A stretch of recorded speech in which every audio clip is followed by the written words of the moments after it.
What's up, guys? Today I'm gonna show you how to Fine, so you know I gotta have it. Money man Mitch got a foreign on the traffic. Hey. Now, Pinkpantheress is one of my favorite artists of 2022, and she can go back to back this year with what she's putting out. She has a unique style for pop music, which is a blend of UK garage, jungle, Jersey club, and bedroom pop.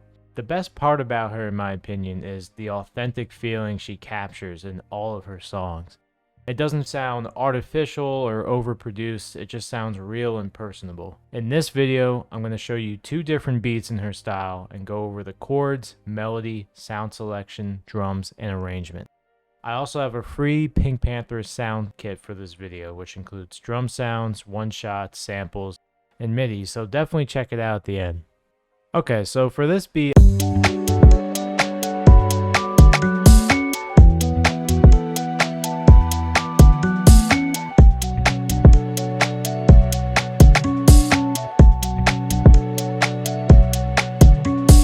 I captured that jazzy bedroom pop garage feel. So first let's go over the chord progression. And here's what that chord sounds like. G major 9 add 11. And then I go to an E minor 9. Very nice chord. And then I go to a B minor 9, which just repeats. Now, I like using minor 9s because they're very full sounding and they give the chord progression a very jazzy feel. I then took it a step further and chopped those chords up to make this melody.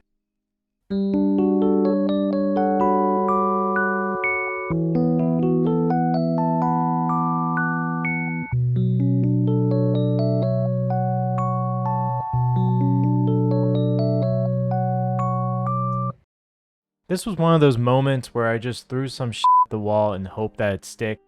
But I think a good method for making melodic elements that accompany your chord progression really well would be to put the ghost channel of the chord progression down and have that act as your guide to making the melody.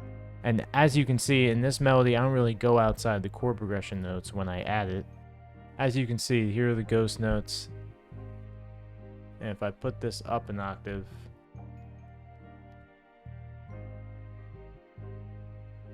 it really stays within the chord, except for this B right here. It just stays within the chord. It's very simple, but it still gives you that melodic element. Let's see. Yeah, every single note here basically fits into this chord, and it's basically the same thing for every other chord. If I put this up, except for this, no, E is in it. Yeah, every single note is in this chord. So if you're having trouble making melodies, just follow your chord progression. It usually sounds good. I then added this simple melody pattern that just fills up some empty space in the beat. Not much to say about this, but here's what it sounds like.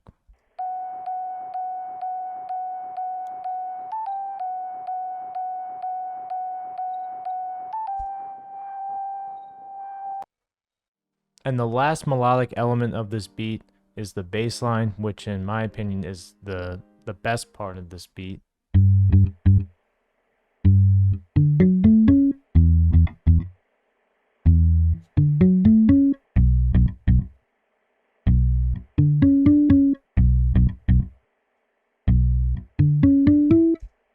So when I started making this bass line, I would just cover the root notes of the chord, and I'm going to put the chord progression into this pattern to show you. So you see these first notes. That's the bass note of this chord. And for this, honestly, I don't know what my strategy was coming up with this. I think I just filled. Yeah, I just went up the chord like the other melodic element I talked about. And then for the second chord, did the same thing. For this going up here, I did not follow this chord progression. I stayed with the first one.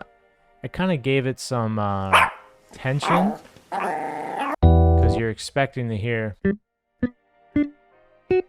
but instead you hear.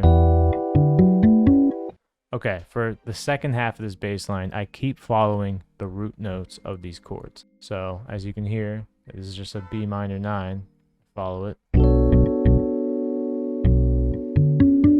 And for these notes, I put the D and the C sharp that's in this chord.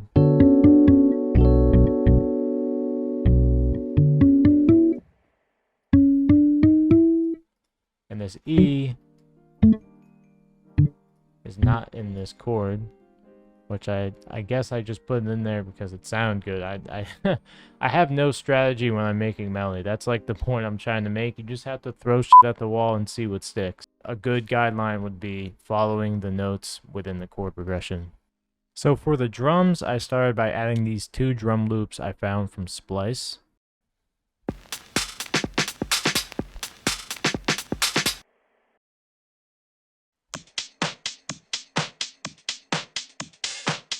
Having these 2 drum loops adds so much to the groove.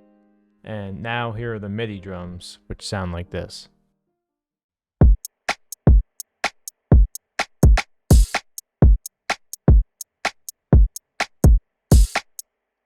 Now since garage drums have a very swingy feeling to them, I like to turn up the main swing knob here in the top right.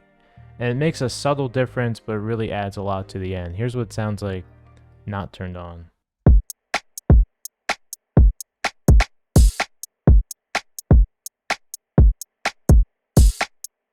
And here's what it sounds like turned on.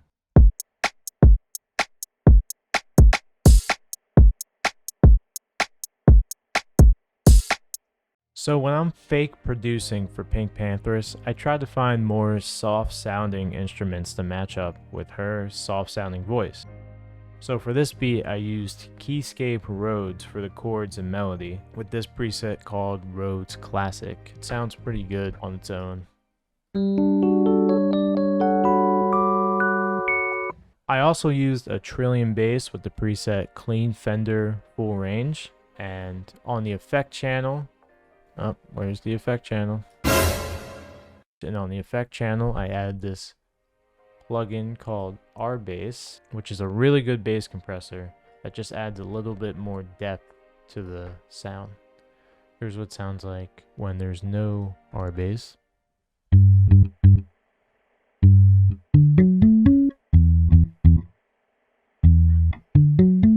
Here's what it sounds like with it.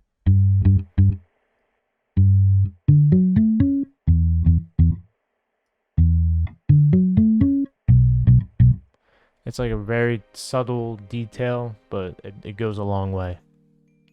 I also added these strings from BBC Orchestra. All I did was copy the chord progression for this.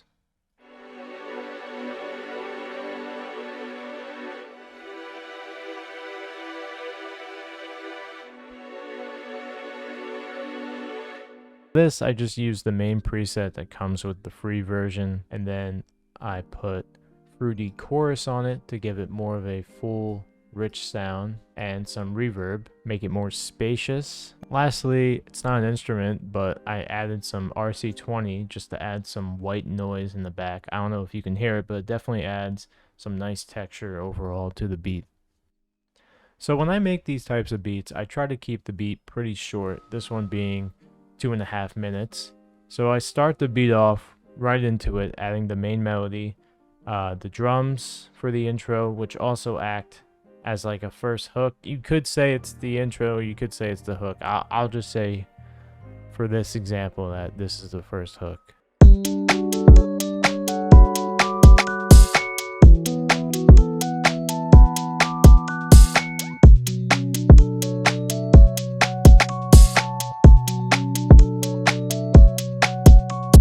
And then from about 30 seconds to the 1 minute mark is verse 1, where I take out the main melodic element in the beginning and just have this simple melody playing with the bass line.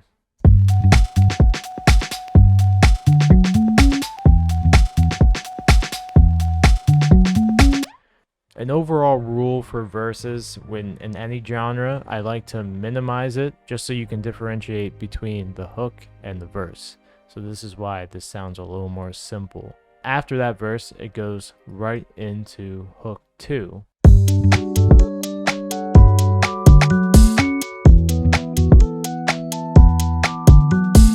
After that is verse 2, which is basically the same as verse 1, so I'm not going to go into that. And then hook 3 starts, but this time I add the simple melody from the verse. So almost every element in this beat is playing simultaneously. They give kind of a grand finale ending to the beat. Here's what it sounds like.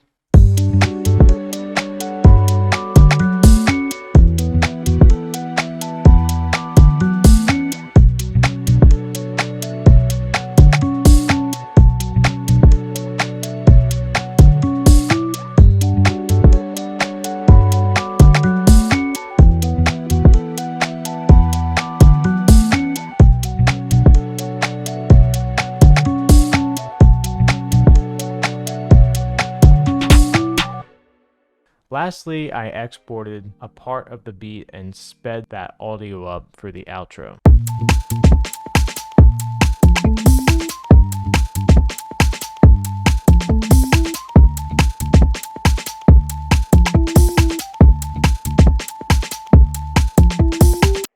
I like doing these because it gives the listener a different vibe to the beat and maybe also helps them get new ideas. And if you want to listen to this full beat, the link is in the description. Let's get into beat number 2.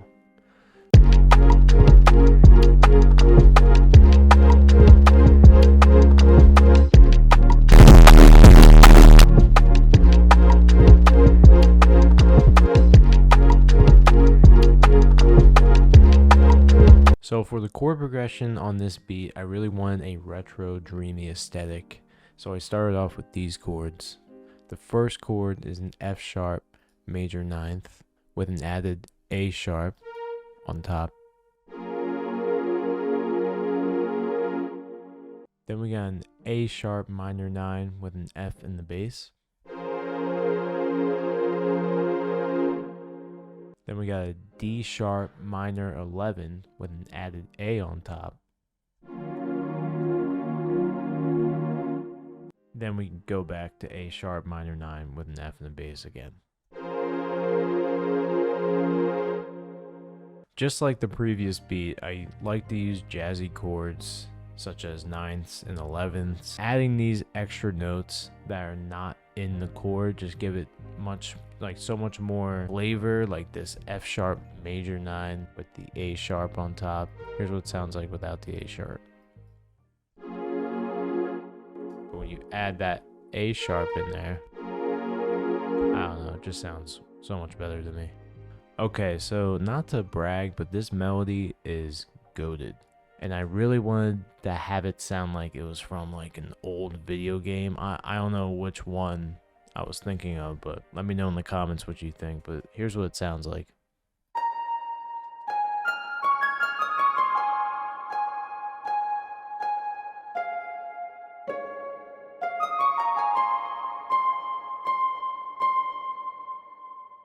So the main takeaway with this melody is that playing down the scale, like how I do here, will instantly give your melody this majestic feel, especially with this type of sound design with kind of like digital sounding flute. So like the last beat, I used drum samples from Splice, and this is what they sound like individually.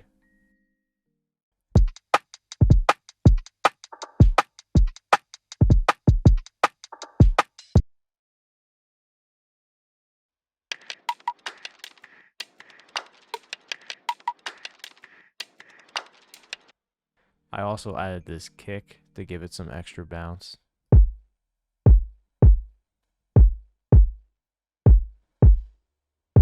Pretty simple. Similar to the last beat, I used a lot of lush sounding soft instruments to give more of a chill vibe for Pinkpantheress. So for the main chord progression, I use this pad called Opus, or I used this plugin called Opus from the Fat Ass Clapping bank with the Fat and Funk library, or the Fat and Funk preset. I don't know how the sound constitutes as ass clapping, but moving on. For the effect channel, I used effect rack with the chorus just to make it sound more wide, and the reverb obviously to make it more spacious. Here's what it sounds like again. And here's what it sounds like with no plugins. So, I mean, it sounds kind of similar when you're playing it, but when it drops off, you can really hear the effects. And in the verses, I use that same pattern and put a sidechain effect on it and EQ'd some parts to make it sound more bright.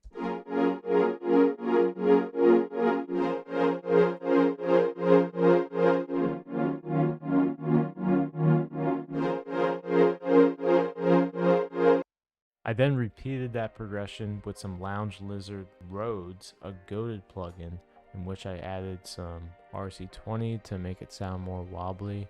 Here's what it sounds like.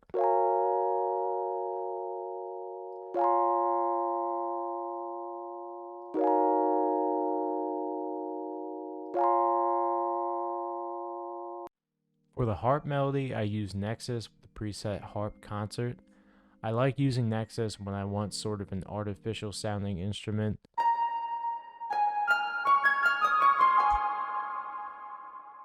And for the effects, I just put on Valhalla Vintage Verb, which transforms it into a completely different sound. Here's what it sounds like dry.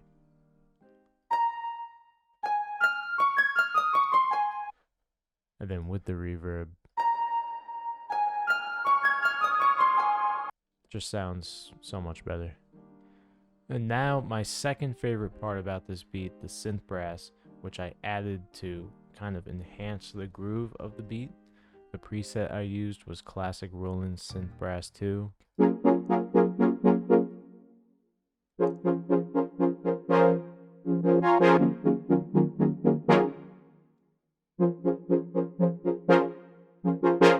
And lastly, I added this bass, which is just here to add some low ends. It sounds better in the context of the beat, but here's what it sounds like soloed.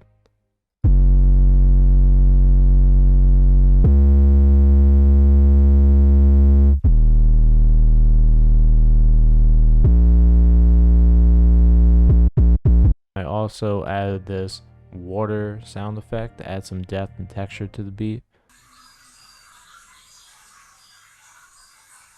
So, arrangement. I started off with introducing the chords and the main melody, as well as some congas to introduce a groove.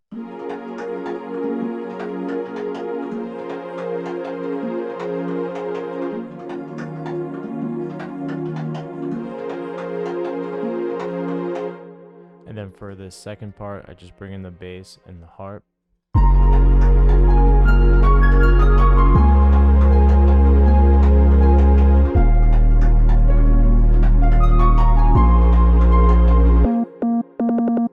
After that, I start verse 1, having the Rhodes come. I beg your pardon. I beg your pardon. For the second half of this verse, I bring in the sidechain pad, which increases the intensity of the beat. There's also the synth brass I talked about earlier.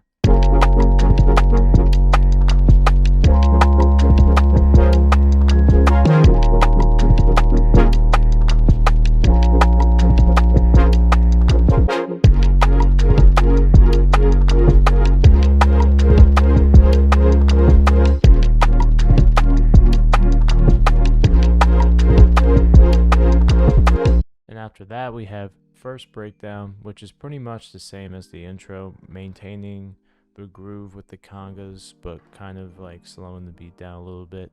I also added some chimes, because you can never go wrong with some chimes.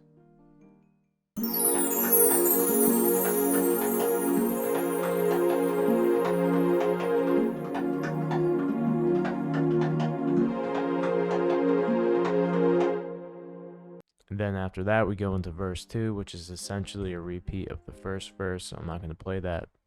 But then after that, we have the outro, which I kept very minimal, just the Rhodes and the harp melody from the intro.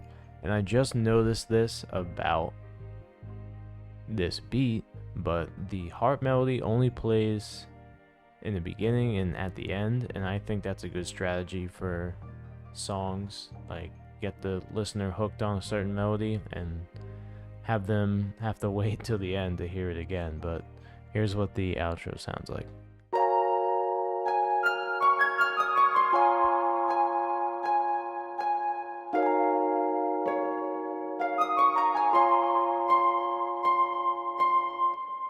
Beautiful in my opinion. And last but not least, we have the outro, which is just the slowed down version of the beat. And again, like the first beat, I like to have these outros sped up, slow down, whatever, just to give the listener a different vibe, and also it could help them get new ideas. Here's what it sounds like.